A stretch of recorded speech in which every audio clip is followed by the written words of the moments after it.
बहुत संघर्ष रहा। जैसा आपने देखा होगा कि मिसेस गांधी पर आज तक कोई फिल्म नहीं बना पाया। एक इंस्पायर्ड बोलना, नाम कुछ रख देना या इस तरह से तो बने हैं कुछ कुछ किस्सों पर, लेकिन एक इंटायरिटी पे अगर आप देखें तो कोई मिसेस गांधी पे फिल्म नहीं बना पाया। एक फिल्म बनी थी किस्सा कुर्सी का, जिसका किस्से आज भी चलते हैं। आखिर में उन लोगों आत्महत्या डायरेक्टर को करनी पड़ गई थी, इस तरह दिया गया था।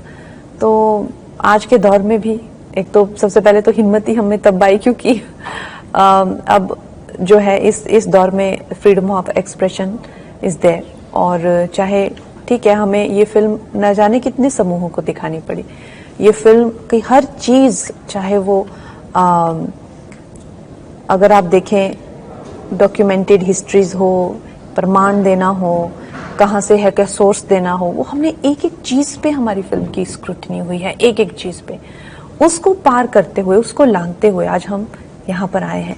तो we have lot of faith in our constitution, country और सेंसर बोर्ड, जिन्होंने आज हमें अलाउ किया है। We are very happy and very eager to show the film to the world.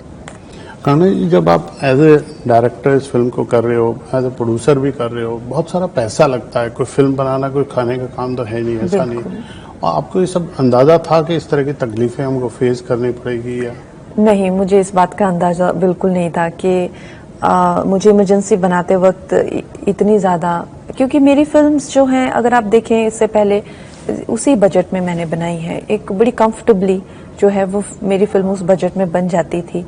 और हमेशा मेरे प्रोड्यूसर्स रिलेटिवली न्यू हुए हैं, ऐसा तो नहीं कि मैंने कभी किसी स्टूडियो के साथ काम किया हो या तो मुझे लगा मैं कर लूंगी, थोड़ी मुशक्कत होगी लेकिन बन जाएगी।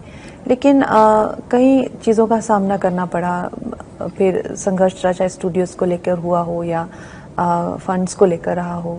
तो इस तरह के कई, और सबसे बड़ी बात कि ये चीज़ को लेकर सबको हमेशा से कॉन्फिडेंस नहीं था कि ये फिल्म बना तो दें लेकिन क्या कभी रिलीज हो पाएगी क्या नहीं। और ये भी था कि अब 24 इलेक्शंस तक ये बना पाएगी कि नहीं, फिर इलेक्शन के बाद क्या होता है क्या नहीं। तो ये इस करके ना ज्यादा मुझे दिक्कतें आई। जो विरोधी स्वर उठते हैं उनका एक्सप्लेनेशन, अब तो सरकार भी ऐसा नहीं कि सरकार के विरोध पे कोई फिल्म बना रहे हो या सरकार के पक्ष में कोई फिल्म बना रहे हो, आपका कोई एजेंडा ऐसा नहीं है, आप तो एक रियल कहानी दिखा रहे हो।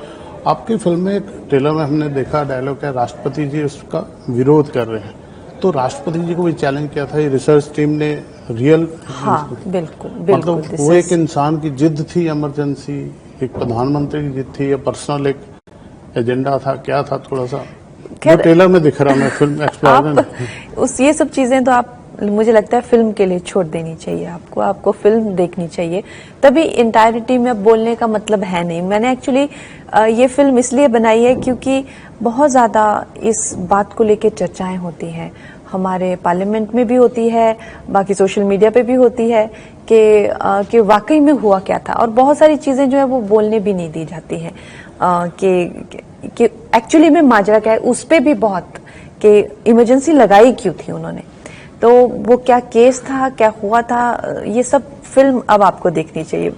खेर साहब, आपसे भी मैं पूछना चाहूंगा, आप इसमें फिल्म में जयप्रकाश नारायण की भूमिका में हैं, कितना पढ़ा आपने जेपी को इस फिल्म को करने से पहले या क्या?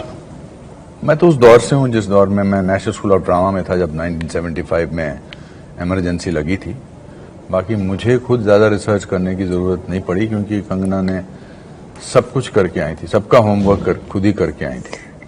अभी आप इससे पहले हम इमरजेंसी के बारे में बात कर रहे थे, आई थिंक अब टाइम आ गया है इस फिल्म की सिनेमैटिक ब्रिलियंस के बारे में बात करना चाहिए। हर फिल्म जो फिल्म मेकर बनाता है वो ऑब्वियसली रिसर्च करते हैं। This will be one of the finest films made on any political subject cinematically. जब हम JFK की बात करते हैं जिस इंटरनेशनल सिनेमा में, अब इस फिल्म को हमको कंट्रोवर्सी से कि कैसे बनी, क्या हुआ, अब हम इसको इससे ऊपर वाले प्लेटफॉर्म पे ले जाना चाहिए कि now watch the film how a girl in this case from, ये इतना एफर्टलेस काम करती हैं कि इसके पीछे कितनी मेहनत करती हैं उसका अंदाजा नहीं करवाती हैं। इट इज, आज आप इंदिरा गांधी को देखते हैं पर्दे पर, मतलब शी एज इंदिरा गांधी, वो हमें लगता है अरे ये तो कर दिया, but it's not that easy.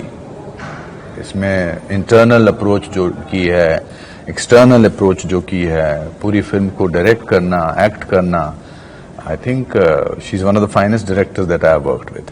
Oh, thank you so much. He's been so kind always, and I must say that मेरी तो फिल्म के ये हीरो हैं। अगर आप देखें तो, अगर मैं एंटी हीरो हूं तो ये हीरो है। तो मेरे लिए बहुत जरूरी था कि अगर अनुपम जी फिल्म नहीं करते तो मैं शायद फिल्म ही नहीं बनाती, क्योंकि to have his personality on screen and इनका जो फेस है, इनके फेस पे जो एक ऑनेस्टी है, जो ईमानदारी है, आप भी खुद समझेंगे कि अगर इस वक्त पे अगर ये नहीं तो कौन जयप्रकाश नारायण जी बन सकते हैं।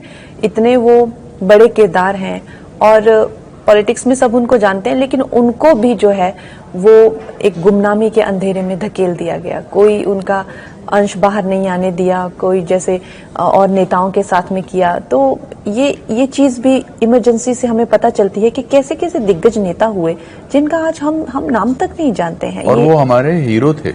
मैं तो स्टूडेंट था, ड्रामा स्कूल का स्टूडेंट था, हालांकि he became the new hero of the youth of that time, who represented honesty, a certain amount of class, a certain amount of जद्दोजहद को कैसे उन्होंने वो रिप्रेजेंट किया है। और जो सर आपकी फिल्म में एक बहुत इंटरेस्टिंग लाइन है, जयप्रकाश नारायण जी जेल में है, उन्हें भी पता है उनको जेल में किसने डाला, पूरे विपक्ष को इंदिरा गांधी ने जेल में डाला, और वो चिट्ठी लिख रहे हैं उनको। जी, ये डेमोक्रेसी की कितनी खूबसूरती उस वक्त हुआ करती थी। जी, अभी तो सब धरना प्रदर्शन चल रहा है या क्या है, इसके बारे में क्या सोच रहती थी? I think dignity was a very important उस समय। जिस डिग्निटी से जयप्रकाश नारायण जी ने इसको पूरे मुद्दे को उठाया था, या आई थिंक वो उनकी खुद की क्लास बताती थी। और आपको पता है ये वाकई में ये हमारे पास डॉक्यूमेंटेड लेटर है जयप्रकाश नारायण का, हमारे पास क्या, आपको अवेलेबल मिल जाएगा। उन्होंने इतना खूबसूरत लेटर प्रधानमंत्री जी को लिखा था। हम तो खैर वो इतने 8-9 पन्ने का नहीं बता सकते हैं, उन्होंने 8-9 पन्ने, उस टाइम पे वो बहुत लिखते थे ना, लेटर्स बहुत एक दूसरे को लिखते थे, लेकिन वो 8-9 पन्ने का लेटर पढ़ेंगे आप तो आपको इतनी हैरानी होगी कि इतने गंभीर जो स्थिति है, जो कि इनका ऐसा रिमांड हो रहा था उस टाइम पे। आप सोच सकते हैं कि जॉर्ज फर्नांडिस एंड ऑल की तो हड्डियां भी तोड़ दी थी, और उन्होंने सारी उम्र वो सहा है फिर जो उनकी हालत। और जयप्रकाश नारायण की भी अगर असमय मृत्यु हुई तो वो भी जेल में अत्यधिक टॉर्चर होने से हुई थी। तो उस वक्त पे इतना उनमें एक, आप समझिए कितना एक प्रधानमंत्री को लेकर और कॉन्स्टिट्यूशन को लेकर उनकी एक वो आप भावना समझिए। उन्होंने कितना सुंदर लेटर उनको लिखा है। शायद उन शब्दों को हम पूरा अगर अपनाओ तो आपकी आंखों में भी आंसू आ जाएगा कि उनको इतने अच्छे से समझा रहे हैं हर चीज, और कहीं भी कोई भी कड़वाहट फिर भी नहीं आपको। तो इस तरह के वो महान व्यक्तित्व थे। आपकी लुक्स की भी बहुत तारीफ हो रही है, इतना अच्छा मेकअप, इतना अच्छा, आपने आवाज पे भी बहुत काम किया है। किसको इसका श्रेय देना चाहेंगे? क्या हमारे जो प्रोस्थेटिक आर्टिस्ट हैं डेविड, वो he is the right now the best in the world. उन्होंने डार्केस्ट आवर में उनको ऑस्कर अवार्ड्स मिला, गैरी ओल्डमैन की ट्रांसफॉर्मेशन जो चर्चिल में की।